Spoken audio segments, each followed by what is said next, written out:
नमस्कार दोस्तों, रुको, बस एक पल के लिए रुको। क्या तुम्हारे साथ भी ऐसा होता है?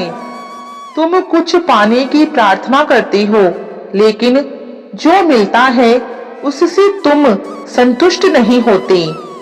तुम आने वाले हर नए साल पर एक नई शुरुआत चाहते हो, लेकिन क्या तुम खुद को नया बनाने को तैयार हो, या तुम आने वाले नए साल पर भी वही पुरानी प्रार्थना फिर से दोहराओगे और कहोगे, हे प्रभु, मेरा भाग्य बदल दो, जबकि तुम्हारा हाथ वही पुराने संस्कार और वही पुरानी आदतें थामे हुए है। दोस्तों, आज 31 दिसंबर 2025 साल का आखिरी दिन है, जब पुराने अध्याय का अंतिम वाक्य लिखा जा चुका है। आइए नए अध्याय की पहली पंक्ति कुछ ऐसी लिखें जो तुम्हारे जीवन में कभी नहीं लिखी गई हो। पर सुनो, पहले एक सवाल है तुमसे।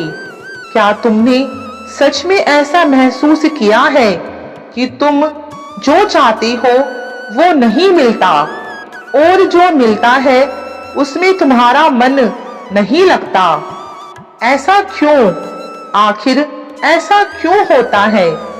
क्योंकि दोस्तों, तुम्हारी मांग और तुम्हारी मिलन की योग्यता में एक गहरा फर्क होता है। और आज 31 दिसंबर 2025 जब एक साल समाप्त हो रहा है और नया साल आ रहा है, यही वह समय है इस रहस्य को समझने का। तो चलिए वीडियो में आगे बढ़ते हैं और सभी दोस्तों को आने वाले नए साल 2026 की ढेर सारी शुभकामनाएं। ये नया साल सिर्फ तारीख बदलने का नहीं, बल्कि खुद को बदलने का समय है। और आज इस बदलाव की बात हम भगवान श्री कृष्ण की वाणी से समझेंगे। श्री कृष्ण कहती हैं, हे मनुष्य, तू रोज मुझसे मांगता है, धन दे दो, सुख दे दो, सब कुछ दे दो, पर क्या कभी तूने मुझसे यह मांगा है, हे प्रभु, मुझे बदलने की शक्ति दे दो, मुझे खुद को देखने की हिम्मत दे दो। तू चाहता है कि तेरी किस्मत बदल जाए, पर तू खुद नहीं बदलना चाहता। दोस्तों, कृष्ण कोई सौदागर नहीं है जो तुमसे सौदेबाजी करेंगे। वो तो योगेश्वर है जो योग, तप और संकल्प का मार्ग दिखाती हैं। तू रोज वरदान मांगता है, पर अपने अंदर के मोह, क्रोध, ईर्ष्या और आलस्य को छोड़ने का संकल्प कभी नहीं लेता। फिर कैसे मिलेगा तुझे दिव्य आशीर्वाद, जब तेरी आत्मा ही बदलने को तैयार नहीं है? तू देखता है कि कुछ लोग छल कपट से दूसरों को गिराकर सुख संपत्ति पा रही हैं, और तू सोचता है, क्या श्री कृष्ण को फर्क नहीं पड़ता? क्या वो न्याय नहीं करते? पर सुनो दोस्तों, कृष्ण सब देख रहे हैं। वो तुरंत प्रतिक्रिया देने वालों में से नहीं, वह पूर्ण न्याय करने वालों में से है। जो तू आज झेल रहा है वो तेरी हार नहीं, बल्कि तेरे भीतर के नारायण को जगाने की एक लीला है।